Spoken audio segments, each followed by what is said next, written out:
Chapter 29, Thaumaturgy. Late into the night again, Zhang Xiaofan tossed and turned, unable to sleep. Even the monkey, Zihui, beside him, had its eyes wide open, blinking at him. As for the other senior brothers, they were already snoring loudly. Even Da Huang, who was currently sleeping on the ground, had fallen into a deep slumber. Moonlight poured in through the window, casting a frosty glow on the ground. Zhang Xiaofan quietly got up, and Zihui immediately darted into his arms. Zhang Xiaofan held it, patting its head, and walked outside. The corridor was quiet, devoid of any sound. He sighed inwardly. Since arriving at the heavenly peak, he had hardly slept peacefully for a single night. Thinking about tomorrow's competition with Lu Zwecki, he still felt an indescribable nervousness. At that moment, the monkey in his arms suddenly became restless. Zhang Xiaofan looked at it and saw its clever eyes fixed on a shadow in the distance under the moonlight. In the darkness, it seemed like a figure flashed by. Zhang Xiaofan's heart skipped a beat, and he followed. The figure wasn't running fast, and its shoulders seemed to be trembling as if it were sobbing. Zhang Xiaofan recognized from afar that it was Tianyin. He felt even more puzzled seeing his senior sister crying like this, and at the same time, he felt a strange sadness seeing her cry. Tianyin ran straight to the cloud sea, arriving at the edge of the arena. Seeing no one around, as if unable to hold back anymore, she squatted down and burst into tears. Zhang Xiaofan had never seen his senior sister so sad before. His mind felt a bit dazed, and he slowly walked to her side, softly calling out, "Senior sister, what's wrong? Double quotes. Tianyin jumped in surprise, turned around, and upon seeing Zhang Xiaofan, she relaxed. But then, another wave of sorrow hit her, and she couldn't help but throw herself into Zhang Xiaofan's arms, crying loudly on his shoulder. In an instant, Zhang Xiaofan's body stiffened. As if petrified, he couldn't move a muscle. Her sobbing echoed in his ears, and he felt the faint warmth of her body against his shoulder, as if a scene he often dreamed of had finally become reality. A faint fragrance lingered in the air. Zhang Xiaofan just stood there, looking into the distance. Despite countless thoughts in his mind wanting to embrace this woman, he ultimately couldn't. Perhaps embracing you would change everything from now on. At that moment, Tianyin left his shoulder. Zhang Xiaofan felt a sense of emptiness in his heart, vaguely feeling that he had lost something. His shoulder was wet with tears. Tianyin wiped her reddened eyes with her hand, and seeing Zhang Xiaofan's shoulder wet with her tears, her face reddened. She said, "I'm sorry, Xiaofan." Zhang Xiaofan shook his head and asked softly, "Senior sister, what's wrong with you?" Tianyin was about to speak when she heard a squeak from below. Looking down, she saw Zihui had followed them. She silently bent down and hugged Zihui in her arms. "It's something I've never experienced before, Xiaofan." Never. This woman stood in the moonlight of the night, clear and beautiful, with a touch of sadness, said to Zhang Xiaofan, "My parents have never scolded me like this before," saying the beautiful yet sorrowful face. Zhang Xiaofan felt a tearing pain in his heart, as if her sadness was all his fault. He tried to steady himself and said softly, "Senior sister, what happened? Why did your parents scold you?" Tianyin hesitated for a moment, looked up at Zhang Xiaofan, and from childhood, this junior brother had always been her closest playmate after her parents. At this moment, in her heart, she seemed to vaguely think of a thought. When did Xiaofan junior brother start being so gentle to me? However, this thought flashed by, and her heart was full of sadness at the moment. She finally said to Zhang Xiaofan with tears in her eyes, "It's all because of Cha Hao." Zhang Xiaofan's face turned pale, and he involuntarily clenched his fists so tightly that his nails dug deep into his palms. "You don't know yet, do you?" Tianyin opened up once she started talking, with no guard against this junior brother. But Zhang Xiaofan was shouting in his heart, I know,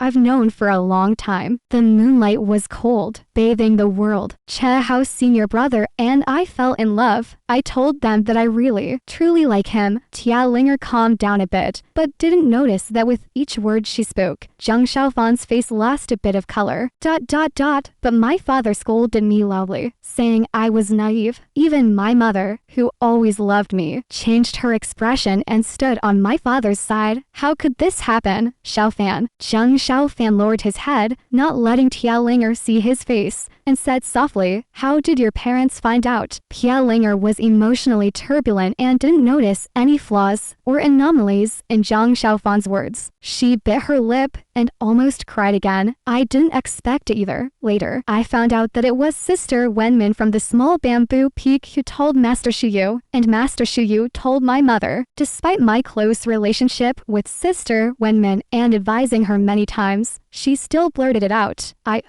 Her eyes teared up, and tears finally flowed out. Zhang Xiaofan's voice sounded hoarse. Perhaps your parents just want the best for you. They are your parents and would never treat you badly." Pielinger wiped the tears from the corner of her eyes and said loudly, "What do they know? They only care about the reputation of the sect. Only know that Cha Hao's senior brother is the favored disciple of senior uncle King Song of the Dragon Head Peak. They don't care about me at all." She was filled with some sadness, some anger, and even some determination. Compared to those faces and my happiness, what counts? I really doubt whether they value face more or me as their daughter. Zhang Xiaofan suddenly looked up at this suddenly strange senior sister. What a heartbreaking look it was, lost and helpless, like a little bird losing its parents, standing alone in the wind and rain. Sadness mixed with a hint of panic stabbed into his soul like a knife. Zhang Xiaofan was almost immediately defeated by this look. A kind of unprecedented sadness surged from the depths of his heart. If he could bear the pain for this woman at this moment, he would be willing to bear any hardship, but he didn't know what to say. He could only softly call out, "Senior sister, I want to be with him," Pielinger said resolutely. She was not saying this to Zhang Xiaofan, but to her own heart, to the couple Tia Bai and his wife who were not here. "I must be with Chai Hao's senior brother. We've made a vow, even if my parents oppose us, even if the oceans dry up and the rocks crumble, we will be together." She looked up at the night sky and made this oath to the bright moon. The clear moonlight quietly fell on her, making her beautiful like a lily blooming with sorrow in the night, dazzling people with her beauty and forgetting the shadow of death by her side. Standing high, the rising sun gently bathed Zhang Xiaofan. It warmed his body, but couldn't warm his heart. He stood expressionless on the platform, facing Lu Zwecki, who stood opposite him, as beautiful as a fairy. The contempt in the frosty woman's eyes was so obvious. On the square, everyone knew that he had mainly relied on luck rather than strength to enter the top four. Behind her, Qianyin emitted a faint blue light. Zhang Xiaofan looked at this legendary object and faintly thought, "In a while, will I be facing it?" Then, he forgot about this question in a moment. Since he returned last night, his spirit had been fluctuating in a daze.